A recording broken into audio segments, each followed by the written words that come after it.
programa Saber Investir está de volta e vamos conversar agora sobre previdência.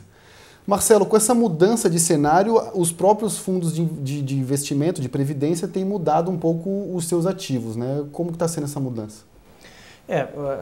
Vale ressaltar assim, que toda a gestão da Previdência, hoje ela é extremamente fiscalizada pelo Ministério da Previdência Social, e quem dita as normas de onde pode ser investida a carteira, a composição da carteira, é o Conselho Monetário Nacional pela última resolução 3922. E em cima disso é que os fundos de pensão, ou melhor dizendo, os RPPS, que são os regimes próprios de Previdência, devem alocar os seus recursos.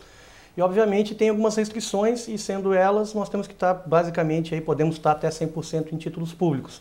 E essa movimentação dos títulos públicos atrelados tanto à inflação quanto ao DI, à medida que a Selic baixou nesse último reunião do Copom, nós tivemos uma migração forte aí de quem estava atrelado ao DI para os fundos IMA. E com isso puxou muito os índices IMA e basicamente as carteiras hoje bateram mais de 7% o IMA geral. E com isso muitos institutos que estavam aí praticamente colados nesse indexador bateram a meta, né? Então isso foi a grande mudança, eu acredito que dentro desse contexto do mês de agosto aí, né? E os fundos têm se voltado agora nesse momento para ativos mais conservadores mesmo. Olha, o conservadorismo, ele assim, dentro de um RPPS, que é um regime próprio, ele é natural, né? Até pela questão do controle que é exercido sobre os RPPS. O fundo de pensão ele é um pouco mais flexível, mas geralmente assim, a renda fixa ela predomina bastante a composição das carteiras, por uma questão assim, de prudência com relação à rentabilidade e à incerteza do futuro. E ao patrimônio de quem está... E ao patrimônio dos assegurados, certamente. Falando em patrimônio dos assegurados, Jean, uma dúvida que os investidores ou aqueles que querem ir para a previdência privada sempre perguntam é o que vale mais a pena dentro dos fundos abertos, principalmente, os PGBLs ou os VGBLs? Qual que é a diferença e quem que deve procurar qual? Bem, a gente tem que avaliar primeiro a situação do imposto de renda de cada um, não é? Então, aquela pessoa que faz a sua declaração de imposto de renda de forma completa, né? Então ela tem que, teoricamente, optar pelo PGBL. E, em contrapartida, a pessoa que faz a sua declaração simples, né, ou mesmo como isento, aí a situação mais interessante é pelo VGBL. Por quê? Pela situação do recolhimento do imposto de renda, onde o PGBL você consegue abater essa sua contribuição para a Previdência como se fosse um custo. Até 12% da sua renda. Isso, até 12% da sua renda. Então, lá na frente, o impacto no seu recolhimento do imposto de renda é um pouco otimizado, não é? E, em contrapartida, no VGBL, essa situação já não acontece. Então, são duas situações distintas. Aquele que declara de forma completa e o que declara apenas de uma forma simples ou isento. Agora, na questão das taxas de administração e de carregamento dos fundos, isso pode prejudicar bastante a rentabilidade deles, né? Então o investidor tem que ficar de olho para esses custos para ver se vale a pena mesmo aplicar naquele investimento ou não. Porque como muitos desses fundos apenas compram títulos públicos, se o investidor tiver algum conhecimento e tiver disciplina, ele pode partir para a compra direta dos títulos públicos, né, Marcelo? Certamente. Primeiro, assim, o que é essa previdência, né? Justamente você vai poupar porque você tem uma incerteza sobre o futuro. Enquanto você tem uma capacidade laboral, você tem uma renda, você consegue consumir e sobreviver dentro do sistema posto. A partir do momento que você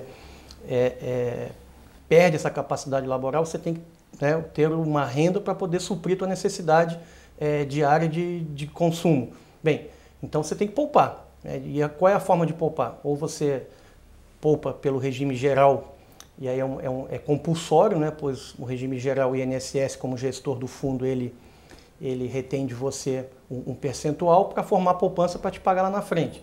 Ou você se você for servidor público, você tem o seu regime próprio, geralmente, que vai fazer a gestão e vai lhe pagar os benefícios lá na frente.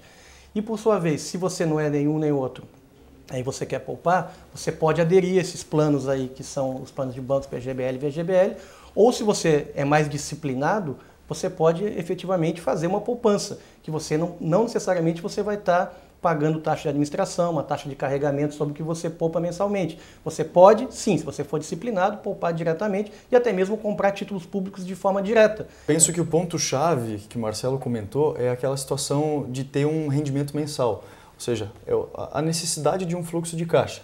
A pessoa precisa fazer um mercado, uma série de situações onde ela precisa consumir. Então ela tem que ter aquele rendimento todo mês, tem que ter aquela entrada de recursos todo mês. E a gente sabe, nós que somos do mercado financeiro, a gente sabe que existem várias alternativas para que a pessoa seja beneficiada lá na frente através da entrada de recursos, né? Então, não só através do pagamento da aposentadoria em si, mas outros mecanismos financeiros, né, Daniel, que ela pode se beneficiar de forma... Exatamente. Essa questão de pagar alguém para fazer, às vezes é a mais cômoda. Mas também o investidor ou a pessoa que quer fazer essa poupança não pode sair comprando qualquer produto que lhe ofereçam na frente, até porque tem muita gente que se aproveita do objetivo das pessoas e do caráter das pessoas para fazer fraude mesmo, né? Então é bom ter um assessoramento, exatamente, sem dúvida. Se você quer uma poupança de longo prazo, é sempre bom ter alguém para lhe orientar, porque no mercado financeiro existem diversos níveis de risco. Então você pode estar fazendo uma poupança, mas a poupança pode estar suscetível a um risco muito alto, e quando você for efetivamente precisar desses recursos terem virado pó, como a gente chama no mercado, por uma questão de precificação do próprio ativo, ou o que compõe a carteira de investimento dele ter ido não honrado com os compromissos, né? O que eu gostaria de salientar, assim, que a Previdência hoje, ela está sendo tratada de uma forma muito mais profissional, e é muito importante hoje que se discuta a Previdência, porque se hoje não existe crise também, tanto na zona do euro quanto em outros países que estão apresentando aí déficits elevados, grande parte disso também é parte previdenciária, é parte de pagamento pessoal, é déficit previdenciário. Então isso vai impactar muito diretamente, já está impactando na zona do euro, e isso vai chegar no Brasil. Se rapidamente não houver uma disciplina em cima do que trata a Previdência, teremos aí problemas também na ordem estrutural com relação às contas públicas.